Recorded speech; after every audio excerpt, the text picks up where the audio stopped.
Easy to learn with Jyoti channel में आपका स्वागत है बेटा। आज हम देखने वाले हैं पार्ट एम्प्लॉयबिलिटी स्किल से सेल्फ मैनेजमेंट स्किल और इससे रिलेटेड सारे हर एक टर्म को एनालाइज फॉर्म में।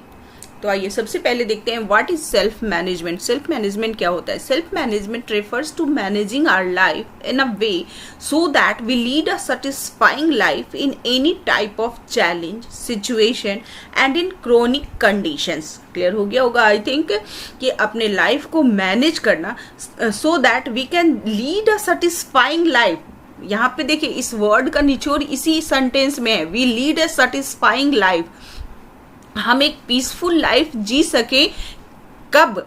जबकि हमारा सिचुएशन वर्स्ट हो, चैलेंज हमारे सामने हो, हमारे ठीक है ना, सिचुएशंस वर्स्ट हो, चैलेंजिंग सिचुएशंस हो या फिर कोई क्रॉनिक कंडीशंस हो, तो उसमें हम अपने लाइफ को कैसे स्टेबल कर पाते हैं, कैसे हम अपने आप को स्टैंड बाई कर पाते हैं उस सिचुएशन में। वो क्या कहलाता है? हमारा अपने आप का कुशलता, अपना सेल्फ को मैनेज करने की टेक्निक भी कह सकते हैं आप, ठीक है। And now self management skill plays a decisive role in our personal and business life. Self management अगर हमें वो क्षमता है, हमें वो कुशलता है कि हम अपने आप को हर सिचुएशंस में स्टैंड बाई कर पाते हैं, हर सिचुएशन को फेस कर पाते हैं, तो इससे हमारा क्या होता है, पर्सनल और बिजनेस लाइफ दोनों बैलेंस्ड चलता रहता है बिल्कुल smoothly. And now self management में हम क्या क्या एस्पेक्ट्स हैं जो कवर करना है हमें इस टॉपिक में भी। सेल्फ मैनेजमेंट में ही आता है आपका स्ट्रेस मैनेजमेंट। स्ट्रेस को हम कैसे मैनेज कर सकते हैं, सेल्फ अवेयरनेस क्या होता है, सेल्फ मोटिवेशन क्या होता है, सेल्फ रेगुलेशन क्या होता है, जिसमें हम गोल सेट्स के बारे में बातें करेंगे, और देन टाइम मैनेजमेंट। एक एक करके सारे टॉपिक्स को देखेंगे, डोंट वरी। एंड नाउ यहाँ पे देखिए सेल्फ मैनेजमेंट स्किल मैंने एक डायग्राम के थ्रू दिखाया है आपको।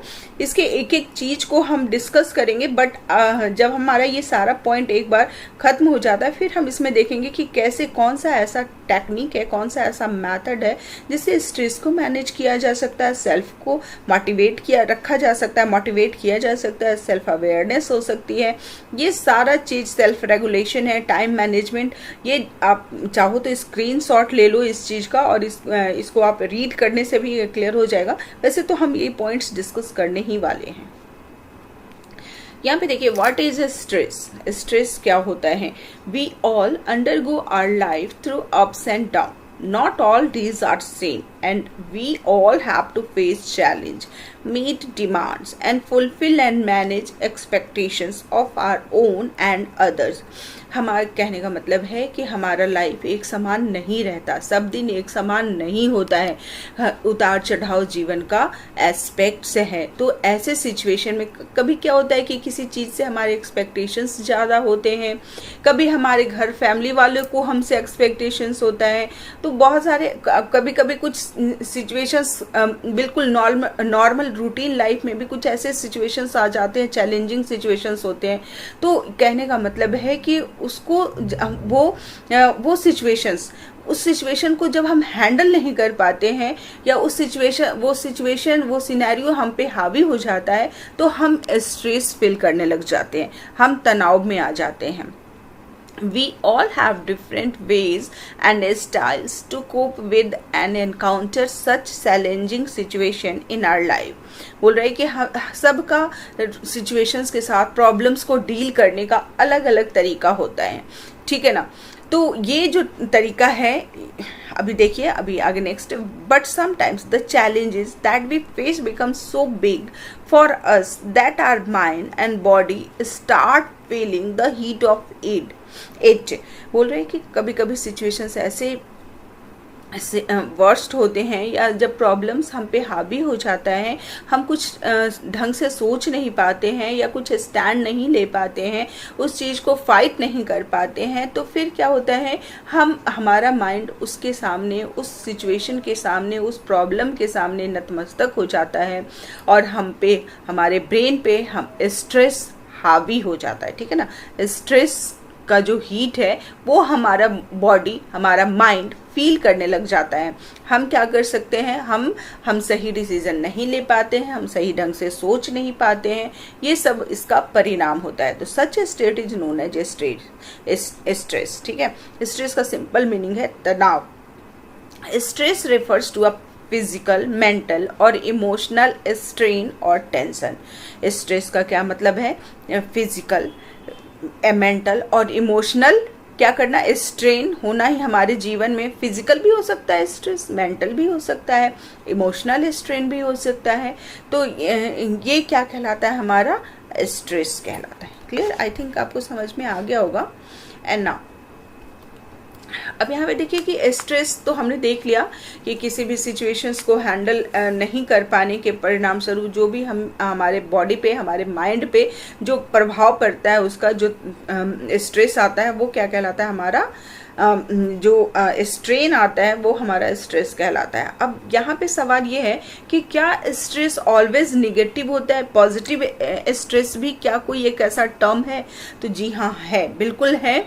इसे हम पॉजिटिव स्ट्रेस को यू स्ट्रेस कहते हैं, एंड निगेटिव स्ट्रेस जो कि हमारे माइंड, बॉडी और एंड फिजिकल अपीयरेंस सब पे गलत प्रभाव डाले, उसको हम क्या कहते हैं? डिस्ट्रेस कहते हैं। ठीक है, अब देखिए एक एक करके स्टडी करते हैं। यू स्ट्रेस और डिस्ट्रेस को समझने की कोशिश करते हैं। You stress, a stress that remains for a little time and motivates one two strive harder and do well is called positive stress और गुड स्ट्रेस और यू स्ट्रेस। ठीक है, कुछ क्षण के लिए ऐसा स्ट्रेस रहता है और ये ऐसे स्ट्रेस से हम अपने आप को मोटिवेट कर पाते हैं हार्ड वर्क करने के लिए और कुछ अच्छा हम मतलब जो स्ट्रेस हमें प्रेरित करता है टू वर्क हार्ड और टू डू वेल। ठीक है ना, ये क्या कहलाता है? आपका पॉजिटिव स्ट्रेस और गुड स्ट्रेस। इवन तो good stress facts are pulse rate but there is no fear with good stress or eustress। बोल रहे कि देखिए स्ट्रेस तो स्ट्रेस है, अगर पॉजिटिव हुआ या निगेटिव हुआ, पॉजिटिव स्ट्रेस है तब भी पल्स रेट तो हमारा हाई होता है, बट क्या होता है कि इसका प्रभाव बुरा नहीं होता, इसका असर हमारे ऊपर बुरा नहीं होता, बल्कि ये हमारे लिए क्या करता है? प्रेरणा स्रोत बनता है, हमारा इनर प्रेरणा स्रोत बढ़ता है, जिससे कि हम अपने आप को फोर्स कर पाते हैं किसी भी काम को अच्छा से अच्छा परफॉर्म करने के लिए। तो एग्जाम्पल के थ्रू समझते हैं। Going for an interview, suppose आपको इंटरव्यू के लिए कहीं जाना है, तो वो एक टाइप का स्ट्रेस होता है माइंड पे। तो क्या होता है? उस स्ट्रेस की वजह से हम अपने आप को फोर्स करते हैं, थोड़ा डीप स्टडी करते हैं, थोड़ा प्रैक्टिस करते हैं इंटरव्यू से पहले, और इस तरीके से हमारा इंटरव्यू अच्छा चला जाता है। तो यहाँ स्ट्रेस आउटपुट क्या दे रहा है? आपका पॉजिटिव रिजल्ट दे रहा है ना, तो ये हमारा यू स्ट्रेस कहला जाएगा। The deadline for assignment submission is approaching. Suppose आपका असाइनमेंट सबमिशन का डेडलाइन आ रहा है, क्या करते हो आप? फोर्स होते हो ना, उसे फटाफट पूरा कंप्लीट करते हो टास्क को, ताकि आपका डेडलाइन से पहले आपको सबमिट करना है। तो इससे आपने क्या किया? आप एक अच्छा काम कर रहे हो ना, आप अपने आप को फोर्स कर रहे हो उस चीज को कंप्लीट करने के लिए, टास्क को कंप्लीट करने के लिए before time.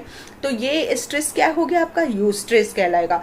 Riding a roller coaster in an adventure park, going for paragliding, ये सब हमारे क्या है कि एक क्या होता है यहाँ पे?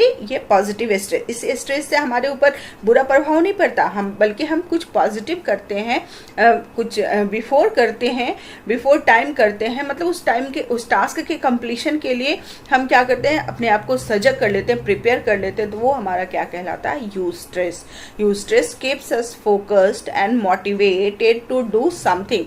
हमें क्या करता है? फोकस्ड रखता है प्रॉब्लम के लिए और मोटिवेट करता रहता है, प्रेरित करता है हमें कि आपको करना है, आपको करना है। तो हम क्या होते हैं? सजग हो जाते हैं।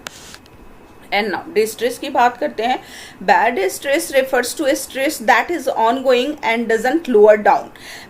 ये कह रहा है कि बैड स्ट्रेस क्या है कि ये देखिए, यू स्ट्रेस लिटिल टाइम के लिए होता है, डिस्ट्रेस आपका लंबे समय तक के लिए रह सकता है। ठीक है, negative stress make a person worrisome, less productive and may lead to various psychometric disorder.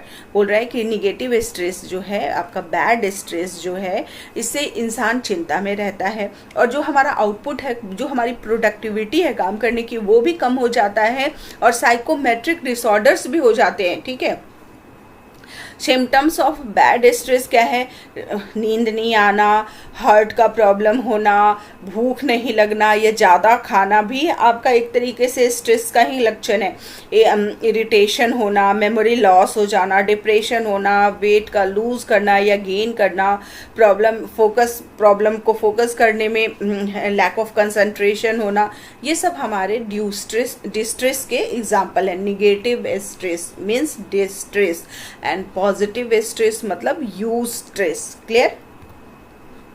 अब आइए देखते हैं स्ट्रेस मैनेजमेंट टेक्निक क्या क्या है। पहला है आपका कि हम स्ट्रेस को अपने लाइफ में, देखिए पॉजिटिव यूस्ट्रेस को मैनेज करने का कोई ज़रूरत नहीं है, वो काफ़ी अच्छा है, इंस्पिरेशनल होता है।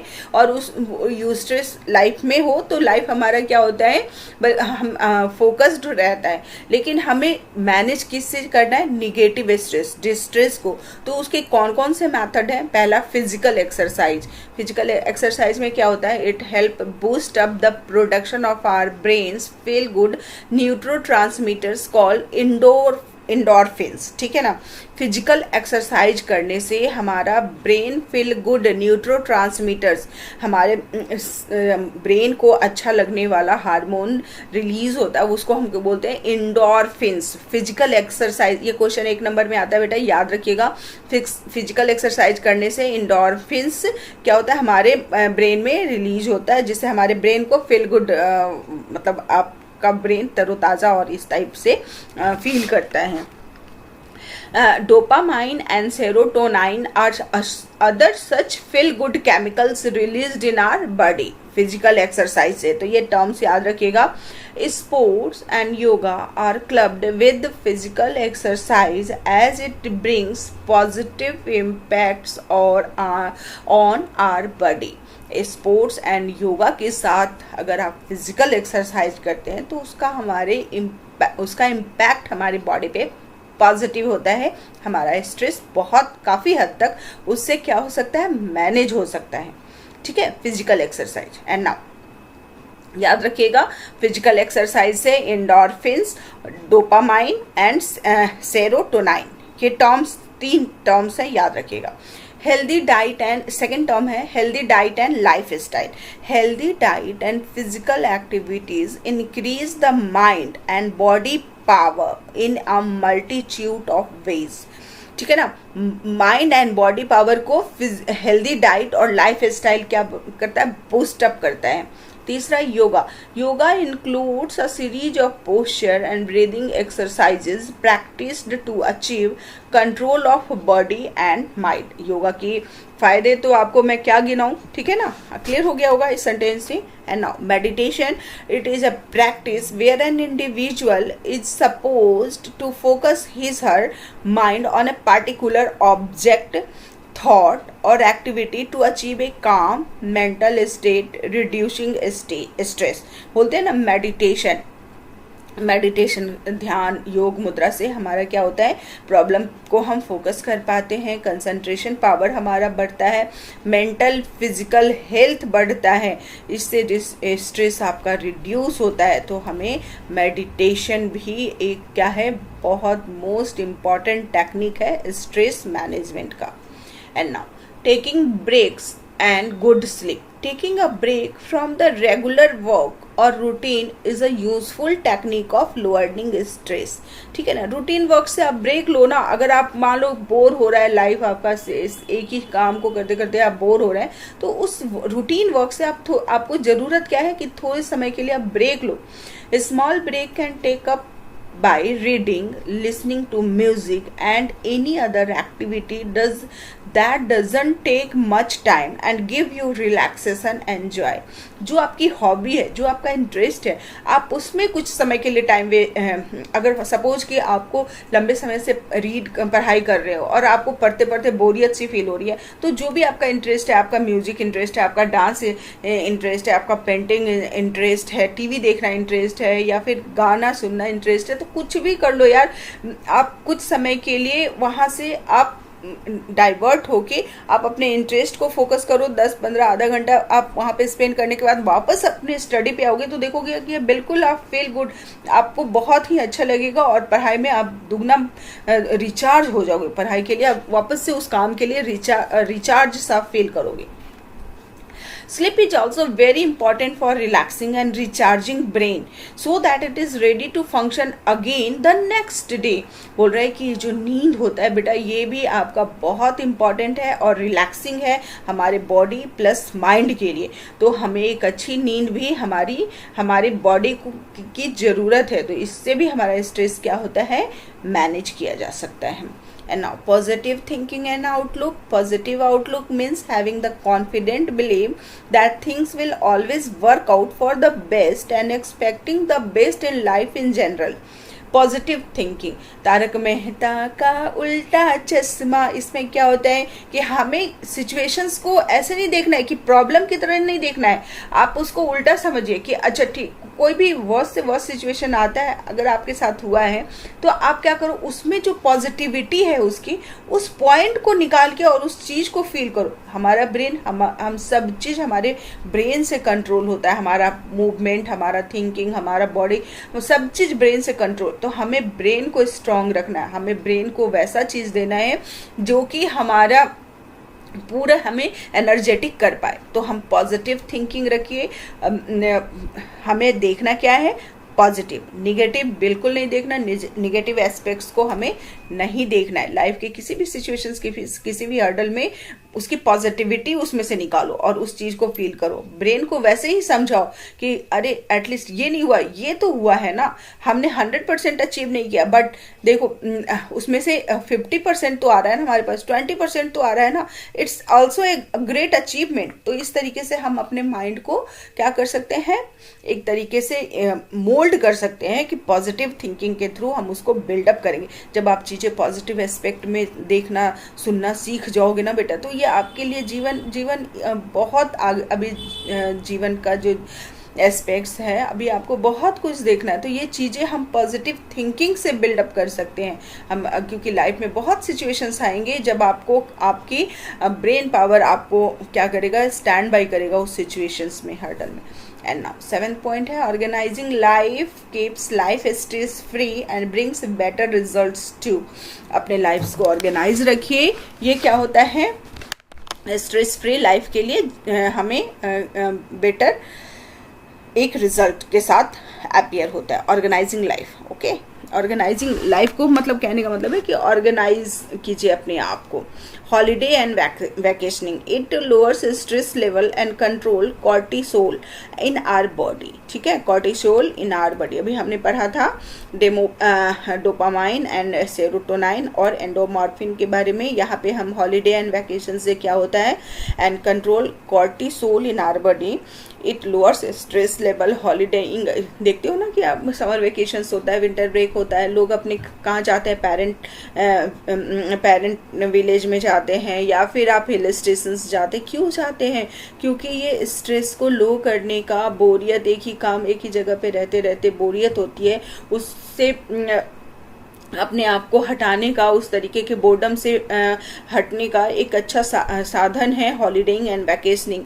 हॉलीडेइंग से क्या होता है कि कॉर्टिसोल जो हमारे बॉडी में निगेटिव आप कह सकते हो इसे, इस चीज़ को कंट्रोल करता है। It also releases feel good hormones in our body making us feel relaxed and stress free. ठीक है ना, हॉलीडेइंग एंड वैकेशनिंग से ये होता है आपका। It also releases feel good hormones, feel good hormone जो हमारी बॉडी के लिए, हमें थिंकिंग के लिए, हमारे ब्रेन के लिए अच्छा हार्मोन है, उसको क्या करता है, रिलीज करता है और हमें स्ट्रेस फ्री लाइफ देने में क्या करता है, एक रोल प्ले करता है। Taking nature walk, spending time in natural surroundings, having forest and parks on trees helps to have increased immunity। बोल रहे कि आप नेचर्स के साथ, पेड़ पौधे, पार्क में जाइए, पौधों के साथ जैसे वॉक पौधों को देखिए, आप घूमिए फिरिए खेलिए, मतलब कुछ समय आप प्रकृति के साथ, प्रकृति के नेचर के साथ आप टाइम स्पेंड करो। इससे आपका इम्यूनिटी बूस्टअप होगा, माइंड रिचार्ज होगा और स्ट्रेस फ्री लाइफ आप जी पाओगे। क्लियर, यहाँ पे देखिए, अभी एक टर्म हमने बोला था ना कि हॉलीडेइंग एंड वैकेशनिंग में कॉर्टिसोल को ये क्या करता है, कंट्रोल करता है। तो यहाँ cortisol is also called a stress hormone. Cortisol हमारा क्या कर रहा है, स्ट्रेस हार्मोन के तौर पे काउंट होता है। It is released in our body when there are increased stress level. अब आपको मान लो किसी स्ट्रेस है, ठीक है, हमें अगर मान लो किसी भी इंसान को, किसी भी पीपल को अगर स्ट्रेस में वो जी रहा है, तो कॉर्टिसोल का उसमें बहुत रोल क्या है, प्ले कर रहा है। Other such hormone is adrenaline, ठीक है ना, ये बायोलॉजिकल टर्म्स है बेटा, आप कुछ ज़्यादा अच्छे से प्रोनाउंस कर पाओगे। अदर सच एड्रेनालिन, ये क्या है आपका स्ट्रेस, ये स्ट्रेस हार्मोन्स कहे जाते हैं। And now ability to walk independently. Ability to walk independently क्या है, आइए हम समझते हैं इसे। Everyone who has been sent on this earth has been blessed in their own way. ईश्वर ने इस धरती पर हर जिस भी इंसान को भेजा है, वो सब में एक अलग अलग गुण है। They together make this earth a beautiful place. बोल रहे कि ये सारे इंसान, ये सारे पीपल्स जिसे ईश्वर ने भेजा इस धरती पे, वो सब मिलकर इस सृष्टि को एक बहुत ही सुंदर प्लेस बनाते हैं। Some can sing well, other are good at sports, some are intellectuals and some are good comedians. बोले कि कुछ अच्छा गाते हैं, कुछ अच्छा खेलते हैं, कुछ बहुत ज़्यादा ब्रिलियंट इंटेलिजेंट है, कुछ अच्छा कॉमेडी, लोगों को हंसाना उनको अच्छा लगता है। तो इस तरीके से कहने का मतलब है एवरीवन इज स्पेशल। अपने में हीन भावना तो लानी ही नहीं है कि मैं उससे कम हूँ, मैं किसी भी चीज में, मैं हर चीज में दूसरे से सर्वोत्तम हूँ। ये फील के साथ हमें जीना है, इस फील के साथ हमें यहाँ इस धरती पे जब तक हमें रहना है, जब तक ईश्वर ने हमें लाइफ दिया है, हम इस फील के साथ रहेंगे कि हम क्या है, कि हम सबसे क्या है, सर्वश्रेष्ठ गुण वाले प्राणी हैं। हम सबसे सर्वश्रेष्ठ गुण वाले प्राणी हैं, मुझसे अच्छा कोई नहीं, ठीक है ना। अपने आप को हीन कभी मत समझिए, आप अपने आप को कम किसी से मत आंकिए। But it is important that everyone learns the art of working independently. यहाँ पे कहने का मतलब है एवरीवन इज स्पेशल, हर आदमी विशिष्ट है, अपने आप में विशिष्ट है। और इस विशिष्टता को हम कैसे निखार सकते हैं, by the feature of working independently, by the feature of working independently. आइए अब देखते हैं वर्किंग इंडिपेंडेंटली और इसके क्या इंपॉर्टेंस है, कि वर्किंग इंडिपेंडेंटली का क्या मतलब है। वर्किंग इंडिविजुअली अगर आप किसी भी टास्क को एकम्प्लिश करते हो, वो this is called the work independently. Following benefits of working independently advocate its importance. You should take initiative, ठीक है, you take full responsibility for the work. अगर मान लो be your own boss, be your own boss कहने का मतलब है कि जो भी काम कर रहे हो आप अपने बॉस खुद ही हो, खुद ही आप अपने बॉस खुद ही है। तो वहाँ पे क्या होता है, सारा रिस्पॉन्सिबिलिटी, सारा कुछ सेटअप आपकी अपनी रिस्पॉन्सिबिलिटी, आपकी अपनी कुशलता है कि आप कैसे उस टास्क को एकम्प्लिश करोगे, ठीक है ना। मालिक भी आप हो, नौकर भी आप हो, तो उस टास्क को ऐसे आपको कंप्लीट करना होता है। तो यही बोल रहा है, you take full responsibility for the work, पूरी जवाबदेही आपकी होती है। You take ownership of it, that is you make yourself accountable for it. आप खुद ही जिम्मेदार हो, आप क्या है, आप जो भी टास्क करोगे उसके लिए आप खुद ही जिम्मेदार हैं। You are ready to do unsupervised work, that is do not require constant supervision. Unsupervised work का मतलब है कि कोई आपके ऊपर बॉस नहीं है, आप खुद ही उसके बॉस हो, और आपको इस तरीके से आपको खुद ही ये मान के चलना है कि ये टास्क आप अकेले हैं, जो उस धुन में आपको अकेले रमना है और उस टास्क को मुकाम तक ले जाना है। You are capable of completing the work within the stipulated time and budget. जो भी साधन, सुविधा और बजट या फिर जो आपको टाइम प्रोवाइडेड है, उस टाइम के अंदर आपको उस विद इन द बजट उस काम को कंप्लीट करना। You should maintain A work life balance. अब वर्क इंडिपेंडेंटली है तो वर्क और लाइफ के बीच में बैलेंस आप खुद ही मेंटेन करोगे, खुद ही बिल्डअप करोगे। It ensures creativity and satisfaction amongst individual. यहाँ पे क्या है कि आप कोई आपको रोकने टोकने वाला नहीं होता, आप अपनी सारी क्रिएटिविटी के साथ, अपना जितना भी एक्सपीरियंस है उसके साथ आप काम में जुड़ते हो, तो आप पूरा 100% आप परफेक्शन के साथ उस चीज़ को क्या करते हो, अकम्प्लिश करते हो।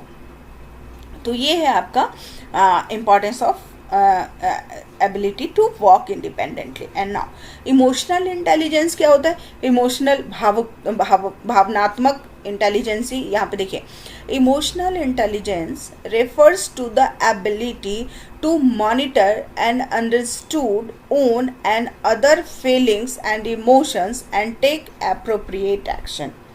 इमोशनल इंटेलिजेंस में क्या कर रहे हैं? Own and other feelings and अपना और दूसरे के भी फीलिंग्स और इमोशंस को समझना और एप्रोप्रिएट एक्शन के साथ एप्रोप्रिएट एक्शन लेना, दूसरों के दुख दर्द को भी अपना समझना। कहने का मतलब ये है, ये हमारा क्या कहलाता है? Emotional intelligences. ठीक है ना? Ability to monitor and understood, ability to monitor, वो कुशलता, वो गुण जिससे कि हम अपने आप को तो समझे, साथ में दूसरे के भी फीलिंग्स को, इमोशंस को ध्यान में रख के हमें एप्रोप्रिएट एक्शन ले किसी भी टास्क को अकम्प्लिश करने में, ताकि दूसरे को नुकसान ना पहुंचे उससे, है ना। This is the emotional intelligence. And now self awareness क्या होता है? यहाँ पे 3 टर्म आएगा, self awareness, self motivation and self regulation. तो एक एक करके देखते हैं हम। यहाँ पे सेल्फ अवेयरनेस, नाम से क्लियर है, सेल्फ अवेयरनेस, खुद स्वतः जागरूक होना। स्वतः जागरूक मतलब क्या है? देखिए अभी टर्म्स डेफिनेशन से समझते हैं। Self awareness is the full understanding of self, अपने आप का समझ। सेल्फ अवेयरनेस का क्या मतलब हुआ? अपने आप को समझना। इन टर्म्स ऑफ स्ट्रेंथ, आपका स्ट्रेंथ क्या है, आपका वीकनेस का क्या है, आपका इंटरेस्ट क्या है, आपकी क्षमता क्या है, आपका एटीट्यूड्स क्या है, आपके बाइसेस क्या है, ये अपने आप को समझना इन सारे टर्म्स में। And so forth with a knowledge of how one can utilise this. और ये सब जब चीज़ें हमें पता होती है कि हमारा स्ट्रेंथ, हमारा वीकनेस, हमारा इंटरेस्ट क्या है, तो हम क्या कर सकते हैं, उसके अकॉर्डिंग रोल प्ले कर सकते हैं। ठीक है ना। अब यहाँ पे देखिए, सेल्फ अवेयरनेस को दूसरे टर्म में हम समझ सकते हैं, having conscious knowledge of your own self capabilities, feelings and one's own character is called a self awareness. अपने आप को हम समझना, परखना। ठीक है। It helps individual to chart their ways of working independently. अगर सेल्फ अवेयर हैं तो हम क्या कर सकते हैं भाई, अपने इंटरेस्ट के साथ, अपने हम किसी भी वर्क कल्चर को अडॉप्ट कर रहे हैं तो अपने इंटरेस्ट के अकॉर्डिंग हम उस चीज़ को अडॉप्ट कर सकते हैं। They become aware of their strength and weak points and work accordingly. मुझे अपने गुण और दोष पता है तो मैं उसी हिसाब से काम करूँगी ना। तो ये सेल्फ अवेयरनेस बहुत ज़रूरी टर्म है। They try to focus on strength to become successful in various areas of life. अगर मान लो सपोज कि मुझे पेंटिंग, मेरा इंटरेस्ट पेंटिंग में है, तो मैं कोई ऐसा वर्क इंडिपेंडेंटली करना चाहूँगी जो पेंटिंग से या पोर्ट्रेट टाइप का फील्ड से रिलेटेड हो। अगर मैं सपोज कि मैं बिल्कुल प्लम्बर का कोई काम सेलेक्ट कर लेती हूँ, चूज कर लेती हूँ एज ए कैरियर, तो क्या मैं उसमें सक्सेसफुल अपना आउटपुट 100% दे पाऊंगी? बिल्कुल नहीं। तो कहने का मतलब है कि अपने इंटरेस्ट के अकॉर्डिंग, अपने स्ट्रेंथ, अपने वीकनेस को पहचानते हुए उसके अकॉर्डिंग डिसीजन लेना लाइफ में क्या कहलाता है? Self awareness. And now self motivation is the ability to do things on your own without being told to do so। किसी ने मुझे फोर्स नहीं किया, किसी ने मुझसे बोला नहीं कि आपको ये चीज करना है। मैं स्वतः इनर जो स्ट्रेंथ है, इनर जो हमारी आत्मा, हमारा इनर फोर्स है, वो मुझे फोर्स कर रहा है, वो मुझे प्रेरित कर रहा है कि आपको खुद ही करना है, मुझे खुद ही स्वतः करना है। मुझे किसी ने, माँ बाप ने डांटा नहीं है, मुझे टीचर ने बोला नहीं है, मेरा इंटरेस्ट है, मैं खुद से प्रेरित हूँ उस काम को करने के लिए। It is a free within that lights our path and drives us to do and achieve something. ठीक है ना। It is a free within that lights our path. बोल रहे कि ये सेल्फ मोटिवेशन क्या है, जो खुद ही मुझे प्रकाशित कर रहा है, खुद ही मुझे प्रकाशित कर रहा है और उसके प्रकाश से मैं जगमग कर रही हूँ। ठीक है ना, तो मैं कहने का मतलब है कि मैं वर्क को 100% आउटपुट के साथ, सेल्फ मोटिवेशन के साथ जब एकम्प्लिश कर रही हूँ। ठीक है ना। Self motivation, self motivated individuals have an inner अर्ज। इनर अर्ज का मतलब होता है कि अंदर से प्रेरित हो रहा है, बहुत उसकी अंतरात्मा उसे झकझोर रही है, उसकी अंतरात्मा उससे करवा रही है to do something and achieve their goal without any external pressure. ठीक है ना, फॉर अवार्ड और एप्रिसिएशन। ठीक है ना, विदाउट किसी एक्सटर्नल प्रेशर और फोर्स के हम क्या कर रहे हैं उस चीज को, या फिर मुझे कोई अवार्ड या एप्रिसिएशंस का लोभ नहीं है कि मुझे अवार्ड मिल जाएगा या फिर कोई लोग मेरी शाबाशी देंगे, तो इसलिए मुझे करना क्यों है, क्योंकि ये मुझे मैं खुद चाह रही हूँ, मेरी खुद की प्रेरणा है, मेरा ये इंटरेस्ट है, मेरी ठीक है ना, मेरी क्या है, मेरा इंटरेस्ट है, मेरी रिक्वायरमेंट है, मेरा इंटरेस्ट है। Yes, I think this is good. It is a life skill and must be necessarily developed. बोल रहा है कि ये लाइफ, ये जीवन जीने की कला है, सेल्फ मोटिवेशन होना जरूरी है। इससे क्या होता है कि हम पूरे तन मन और धन और पूरी प्रेरणा से काम में लगे रहते हैं और अच्छा से अच्छा आउटपुट देते हैं। तो सेल्फ मोटिवेशन क्या है हमारा, बहुत ही इंपॉर्टेंट क्या है, एस्पेक्ट्स है लाइफ का। The best motivation is self motivation. Clear? The best motivation is self motivation. And now तीसरा है self regulation. Self regulation inculcates discipline that helps in consistent efforts to move towards the goal. अब ये बोल रहा है कि life में discipline का भी सेल्फ अवेयरनेस है, सेल्फ मोटिवेशन है, तो लाइफ में डिसिप्लिन भी रहना जरूरी है और कंसिस्टेंट एफर्ट। अगर मान लो सपोज कि मैंने किसी गोल को टारगेट करके और टास्क को कंप्लीट कर रही हूँ, एकम्प्लिश कर रही हूँ, तो वहां पे क्या है करना है कि टास्क गोल तक पहुंचने के लिए हमें क्या करना होगा, डिसिप्लिन रखना होगा, अपने आप को कंसिस्टेंट एफर्ट के साथ उसमें लगे रहना होगा। वही क्या कहलाता है हमारा सेल्फ रेगुलेशन। यहाँ पे बेटा सेल्फ रेगुलेशन और गोल सेटिंग ये दोनों क्या है, इंटरचेंजेबल वर्ड्स हैं। तो गोल सेटिंग में है refers to the process of planning and taking active steps to achieve a specific goal. Refers to the process of planning and taking active steps. हम क्या करें, प्लानिंग जो भी हमने प्लान किया हुआ है और जो भी हमारे स्टेप्स इन्वॉल्व है उस गोल तक पहुंचने में, वो क्या कहलाता है हमारा गोल सेटिंग। मतलब हमें गोल अचीव करना है, तो अब हम क्या प्लान कर रहे हैं, क्या हमारे एक्टिव स्टेप्स होंगे वहां तक पहुंचने के, ये सारा हमारा गोल सेटिंग कहलाता है। क्लियर? यहाँ पे देखिए SMART goal, chosen goals are clear and reachable, they should be SMART. अब यहाँ पे जब हम गोल सेटिंग करते हैं यहाँ पे, तो स्मार्ट गोल कहा जाता है इसे, कि स्मार्ट गोल में क्या होता है भाई कि हम जो भी गोल अपने लाइफ में सेट करते हैं वो क्या होना चाहिए। देखिए यहाँ पे सारे SMART, स्मार्ट का मतलब होता है S for specific, M for measurable, A for attainable, R for relevant, T for time based. कहने का मतलब है कि जो भी गोल आप सेट करो अपने लाइफ में वो क्या होना चाहिए, स्मार्ट। और स्मार्ट में हर कैरेक्टर्स का क्या स्पेसिफाई कर रहा है, क्या मीनिंग है, तो वो मैंने आपको यहाँ पे लेफ्ट हैंड साइड में दिख रहा होगा। एक एक करके समझते हैं। स्पेसिफिक का क्या मतलब होता है, जो स्मार्ट गोल का एस स्पेसिफिक को डिनोट कर रहा है उसका क्या मतलब होता है, the goal should clearly specify what is to be achieved और एकम्प्लिश्ड। हमें क्या अचीव करना है, ठीक है ना, वो क्या कहलाता है। जैसे एग्जांपल, ज्वाइन अ जिम और yoga class and workout 3 days a week. अगर हम अपना वेट लॉस करना चाह रहे हैं, वेट लूज करना चाह रहे हैं, तो हम क्या करेंगे भाई, उसके लिए मन में मैंने संकल्प ले लिया और कुछ प्रयास ही नहीं कर रही हूँ कि मुझे वेट लूज करना है, बट मैं उसके लिए कुछ स्टेप्स ही नहीं कर रही हूँ, कुछ चीज को फॉलो ही नहीं कर रही हूँ, तो क्या इससे मेरा वेट लूज हो जाएगा?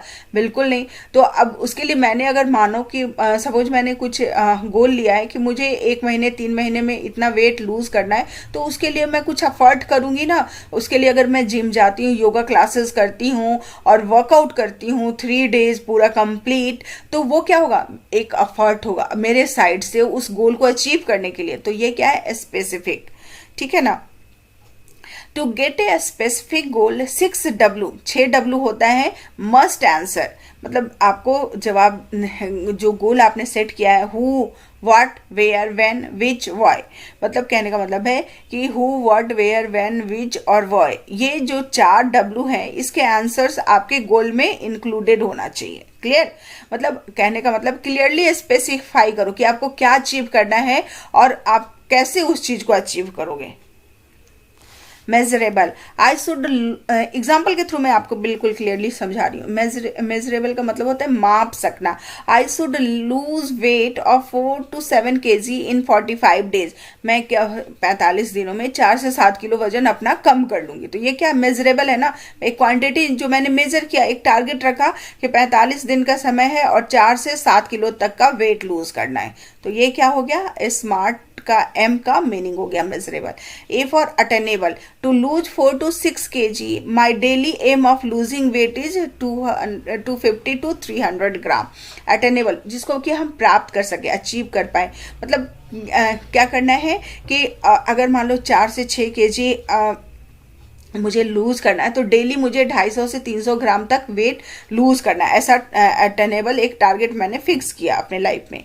Realistic, I should lose weight of 4 to 7 kg in 45 days, मतलब जो क्या हो, रियल लगे, रियल हो, जिसको हम अचीव कर पाए, ठीक है ना, ऐसा टारगेट हमने क्या किया, सपोज किया। I should lose weight of 4 to 7 kg इन 45, तो ये क्या है, टारगेटेबल है, रियलिस्टिक्स है अप्रोच। अगर मैं बोल दूं कि I should lose weight of 80 kg in 45 days, तो इज इट पॉसिबल, बिल्कुल नहीं ना, तो अनरियलिस्टिक सा नहीं अप्रोच हो जाएगा वो। तो इसलिए रियलिस्टिक का मतलब है जिसे हम अचीव कर पाए। टाइम बॉन्ड क्या होता है, if you want to lose 10 kg, when do you want to lose it by, मतलब एक समय निर्धारित करना कि अगर आप चाह रहे हो इतना वेट कम करना, इतना kg, तो आप कब तक उस चीज को कर लेंगे। तो कहने का मतलब है कि जो हमारा गोल हम टारगेट करते हैं या गोल जब हम सेट करते हैं अपनी लाइफ में, किसी कभी, ये तो एक सिंपल सा एग्जांपल मैंने बताया, तो उसमें आपको स्मार्ट गोल का क्या होना चाहिए, कॉन्सेप्ट होना चाहिए। अब यहाँ पे देखिए टाइम मैनेजमेंट, यहाँ पे बहुत इंपॉर्टेंट फैक्टर है। टाइम मैनेजमेंट क्या होता है, समय क्या है, समय, टाइम इज एन एसेट्स, समय धन है, मूल्यवान है, कीमती है, हमने बहुत बार ये फ्रेज सुना है। And time management is a skill that let's you use this assets in the best possible way. बोल रहे हैं कि जो समय है मूल्यवान है, इसको हमें एक संपत्ति को जैसे हम करते हैं ना बिल्कुल ढंग से खर्च, तो उस तरीके से मूल्यवान समझकर, कीमती समझकर इसको हमें क्या करना चाहिए, बेस्ट पॉसिबल वे से यूज करना चाहिए। अब आइए देखते हैं इसी में सिग्निफिकेंस, इसका क्या महत्व है, अगर हमने टाइम को मैनेज किया अपनी लाइफ में, उसका क्या महत्व है। It improves performance. We can prioritize task and give the required time to each task as per their priority. बोल रहे हैं it improves performance. अगर टाइम को मैनेज किया हुआ है हमने, तो हमारे परफॉर्मेंस को ये इम्प्रूव करता है। वी कैन प्रायोरिटाइज टास्क, अगर मान लो टास्क हमारे पास 2, 4, 5, 10 हैं, तो हम प्रायोरिटी वाइज उसको क्या कर सकते हैं, कैटेगराइज कर सकते हैं और हाईएस्ट प्रायोरिटी वाले जॉब को फर्स्ट कंप्लीट करेंगे ताकि हमारा टाइम क्या हो, इसी तरीके से हम टाइम को मैनेज कर सकते हैं। और एक हम क्या करेंगे, required time to each task को give the required time, subtask को मैंने क्या किया, कैटेगराइज किया और उसको हम प्रायोरिटी के बेस पे क्या करेंगे, टाइम डिवाइड करेंगे।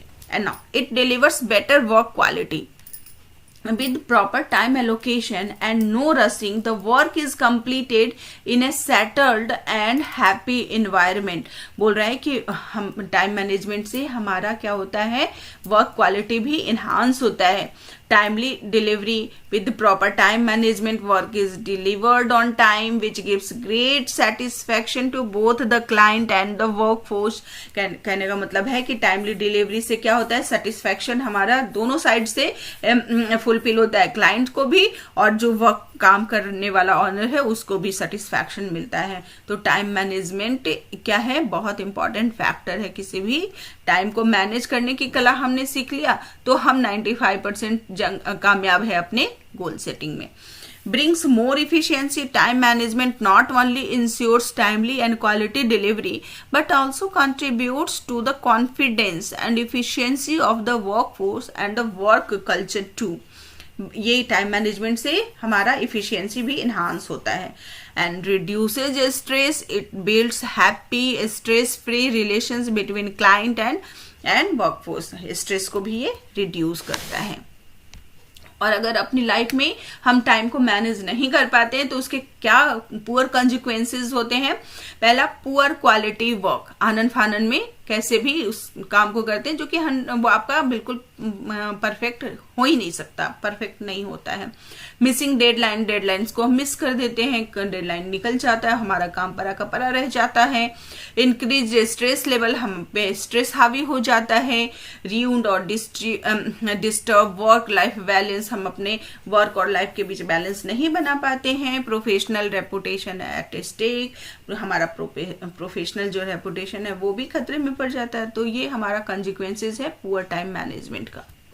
है ना। Steps of effective time management क्या है। पहला, ऑर्गेनाइज कीजिए, ठीक है, लाइफ को ऑर्गेनाइज कीजिए, टास्क को ऑर्गेनाइज कीजिए, प्रायोरिटाइज कीजिए अपने वर्क को, टास्क को, कंट्रोल और ट्रैक। एक एक करके भी देखते हैं हम। यहाँ पे देखिए, कंट्रोल का मॉनिटर है, monitor the working, and track का मतलब है track the time, task and team, track करो जो भी टाइम को कि कितने समय में क्या टीम क्या काम कर रही है या कितना वर्क कंप्लीट हो पा रहा है। प्रायोरिटाइज का मतलब है task activities as per the urgency and importance, task को प्रायोरिटी वाइज क्या कीजिए आप, उसको टाइम में लॉट कीजिए। Organise projects into task, subtask activities, organise कीजिए प्रोजेक्ट्स को टास्क में, सब टास्क में और फिर उससे रिलेटेड एक्टिविटीज में।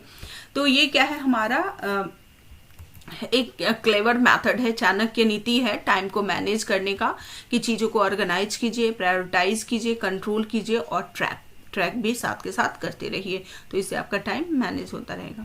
टाइम मैनेजमेंट टिप्स, अब क्या क्या भाई, कुछ टिप्स भी दे देती हूँ आपको। Stick to the schedule, avoid delays and procrastination, ठीक है ना। प्रोक्रेस्टिनेशन का मैंने मीनिंग लिख दिया टाल मटोल, जैसे अब होता है ना कि अच्छा कर लूंगा ना, अच्छा कल करूंगा, अभी 10 मिनट में करता हूँ, और करते कभी नहीं है। तो ये क्या है, ऐसे जो माइंडसेट है, इससे हमें क्या करना चाहिए, बचना चाहिए। Start with urgent and important task first, जो अर्जेंट और इम्पॉर्टेंट टास्क है उसको पहले खत्म करो। Do one thing at a time, एक समय में एक ही काम करो। Resist divergence and do not multitask, बोल रहा है कि ये नहीं कि कभी अभी मान लो सपोज कि आप मैथ्स पढ़ रहे हो, फिर पता चला 5 मिनट पढ़े, अच्छा साइंस में भी तो वो चैप्टर है, साइंस निकालिए, अच्छा 10 मिनट 5 मिनट पढ़ने के बाद साइंस को, फिर लगा कि नहीं ये मैथ वाला ही काम कंप्लीट कर लेता हूं। तो ये क्या है, इस तरीके से ना आपका मैथ कंप्लीट होगा ना साइंस कंप्लीट होगा। तो एक समय में आप एक ही चीज करो, बेशक आपको आधे घंटे लगता है, एक सब्जेक्ट कंप्लीट कर लो जो भी आप पढ़ रहे हो, उसके बाद फिर आप दूसरे से को टच करो। Plan for the unexpected, plan B हमेशा तैयार रखना चाहिए। अब भी आप प्लान ए पे काम कर रहे हो, मे बी सक्सेस और फेलियर दोनों एस्पेक्ट्स होते हैं, तो आपको प्लान बी भी आपके हाथ में होना चाहिए। लर्न टू से नो, कि आपको हमेशा आपको क्या करना है, पॉजिटिव लेके चलना है या नहीं। नो जो वर्ड है, निगेटिव एस्पेक्ट्स को बिल्कुल हटा देना है। Delegate activities assignments wherever possible, ठीक है ना। आपको जहां भी डेलीगेट्स कीजिए अपने एक्टिविटीज को, असाइनमेंट्स को, जहां तक पॉसिबल हो। When you delegate interest, educate the people and turn the project over to them. When you delegate interest, educate the people, ठीक है ना। अब क्या अगर किसी प्रोजेक्ट पे काम कर रहे हो, ठीक है, कोई ऐसा वर्क है जो आप टीम के साथ करना है, तो आप क्या करो, अपने टीम मेंबर्स को पहले तो उनको सारे प्रोजेक्ट्स के बारे में आपको समझाना है, और उनको क्या करो, टीम पे फेथ रखिए, उनको फॉलो अप भी करो, make sure you follow up, उनको क्या करो, उनका फॉलो अप भी लेते रहो, देखते रहो, सुपरवाइज करते रहो, to make a decision, gather available facts, make the decision and put it into the effect. बोल रहा है कि अगर आपको कोई चीज डिसीजन लेना है या डिसीजन ले रहे हो, तो आपको जो फैक्ट्स है उससे रिलेटेड वो सारे आपके पास होने चाहिए, उसके बेस पे आप डिसीजंस लो, बिल्कुल बायस्ड नहीं होना चाहिए, ऑथेंटिक होना चाहिए, रिलायबल आप डिसीजन लो, इस टाइप के आप, इससे आपका टाइम क्या होगा, प्रोपेशनेट होगा, प्रोपेशनेट। Keep your work space free from clutter, ठीक है ना। क्लटर का मतलब होता है कि अस्त व्यस्त, अपना जो वर्क स्पेस है उसको आप क्या करो, फ्री फ्रॉम क्लटर, मतलब ऑर्गेनाइज रखिए, कहने का मतलब है। Procrastination is one big hindrance in effective time management. Procrastination क्या है कि इफेक्टिव टाइम मैनेज, जो टाल मटोल का जो हमारा कॉन्सेप्ट होता है ना, कि अच्छा कर लूंगा ना, अभी तो इतना टाइम पड़ा हुआ है, ये कर लूंगा, वो कर लूंगा, बाद में कर लूंगा, आधे घंटे में कर लेता हूँ, कल से शुरू करता हूँ, ये चीज जो हमारा क्या है, सबसे बड़ा, one of the most big hindrance in effective time management है ना। तो इस फीलिंग को, इस थॉट को आपको आज से ही त्यागना है, ठीक है। तो ये हो गया हमारा थैंक्स फॉर वॉचिंग है, लेकिन इससे पहले मैं इस स्लाइड के बारे में मैंने बोला था कि अब मैं आपसे डिस्कस करूंगी, तो आइए एक बार जरा से इस स्लाइड को भी देख लेते हैं। यहाँ पे यस, तो यहाँ पे जो सेल्फ मैनेजमेंट स्किल है, इसमें मैंने बोला था कि हम क्या कला सीखते हैं, स्ट्रेस मैनेजमेंट का, सेल्फ मोटिवेशन का, सेल्फ अवेयरनेस का, self regulation, time management and self confidence. इस चैप्टर का कंक्लूजन भी यही है। तो देखिए, स्ट्रेस को हम कैसे अपने लाइफ में जो स्ट्रेस है उसको कैसे मैनेज कर सकते हैं। Have healthy diet, exercise your body, enjoy yourself, rest yourself as regularly as possible, go to vacations and holidays with the people you love, take walks in nature, spend time in hobbies, understood and manage emotions, work independently। ये सारा कुछ हमने अभी stress management में देख लिया। And now self motivation, find and list your motives, ठीक है, needs and desires, find different sources of motivation and inspiration, music, books, activities, उससे रिलेटेड जो भी है आप डिफरेंट सोर्सेज का भी हेल्प ले सकते हो। थिंक एक्सपेंसिव थॉट्स, जो ठीक है ना। एक पता है, हमारे जो राष्ट्रपति थे, पूर्व राष्ट्रपति अब्दुल कलाम आजाद, उनका कहना था स्मॉल सोच, स्मॉल जो थॉट्स होते हैं वो एक अपराध है, छोटा लक्ष्य एक अपराध। एक बुक भी लिखा उन्होंने, छोटा लक्ष्य एक अपराध। तो हमारे जो थिंकिंग है, यही हमारा जो थिंकिंग है, हमारा सोच, हमारा लक्ष्य हमेशा से बड़ा टारगेट होना चाहिए। Life fully in the present moment, जो समय है उसको पूरा जियो। Dare to have big dreams, dream of an every day, remember that nothing is impossible, याद रखिए कि कुछ भी इम्पॉसिबल नहीं है, ठीक है। And now self awareness, find your strength, find your weakness, find opportunities around you, find threads and triggers that are a hindrance, ठीक है। सेल्फ अवेयरनेस में ये सारी चीजें हमने डिस्कस कर लिया, ये रह गया था पेज, तो मैं दोबारा ये कर रही हूँ। Self regulation, have the following skill. Goal setting, self regulation में होता है set a specific goal, make measurable plan, ensure realistic outcome, get to work to achieve it, make timely progress to reach goal. And now time management, set and prioritise your goals, create a schedule, make list of task, use different optimisation tool, break large task into a smaller task. ये हमारा time management techniques है। And now self confidence, get rid of the negative thoughts in your head. कभी भी आप negative approach को तो बिल्कुल भूल जाइए, पॉजिटिव सोच रखिए, पॉजिटिव एस्पेक्ट्स देखिए। जो भी चीजें हैपन होती है लाइफ में, बुरा भी होता है तो उससे पॉजिटिविटी उसकी देखिए, ना कि negativity. Think positively, be happy with small things, छोटी चीजें भी अचीव किया है तो उसमें भी खुश होइए, उसको एंजॉय कीजिए, बिल्कुल ये आपकी लाइफ का फंडा है। Do not forget to tell yourself that you are smart and intelligent. अपने आप पे भरोसा रखिए, चीजें आपके अकॉर्डिंग होगी और बिल्कुल स्मूथ होगा। तो ये था हमारा कुछ self management skill. I hope आपको ये चैप्टर समझ में आ गया होगा। मैं इसके नेक्स्ट वीडियो में इससे रिलेटेड कुछ क्वेश्चन आंसर्स लेके आऊंगी। तब तक के लिए keep watching. Thanks for watching. Bye bye.